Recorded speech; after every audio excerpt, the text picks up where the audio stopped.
Hey guys, আসসালামু আলাইকুম। কি অবস্থা সবার? আজকে আমরা দেখতে চলেছি ফ্যালকন ভার্সেস তিন বাগর ম্যাচটি। ফ্যালকনদের হয়ে ম্যাচ মাতাবে Shakib Al Hasan. So let's go. রোড দুর্দান্ত ক্যাচে 9 রান করা কর্নালকে ফেরালেন হাকিল। ইমাগোরকে বোল্ড করে ফেরালেন এডওয়ার্ড।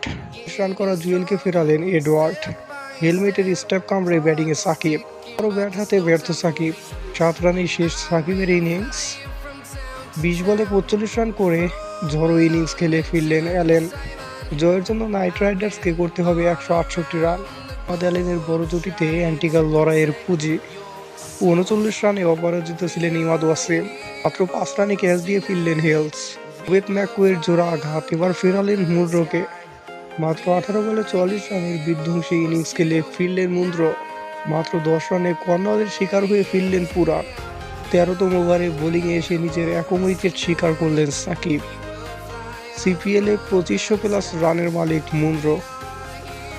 আজও মাত্র 1 ওভার করার সুযোগ পেয়েছেন সাকিব। 2 রানে নিয়েছেন 1 উইকেট। 39 রানে 4 উইকেট শিকার করেছেন ওয়েট ম্যাককয়। নাইট রাইডার্সকে 8 রানে হারালো সাকিবের দল।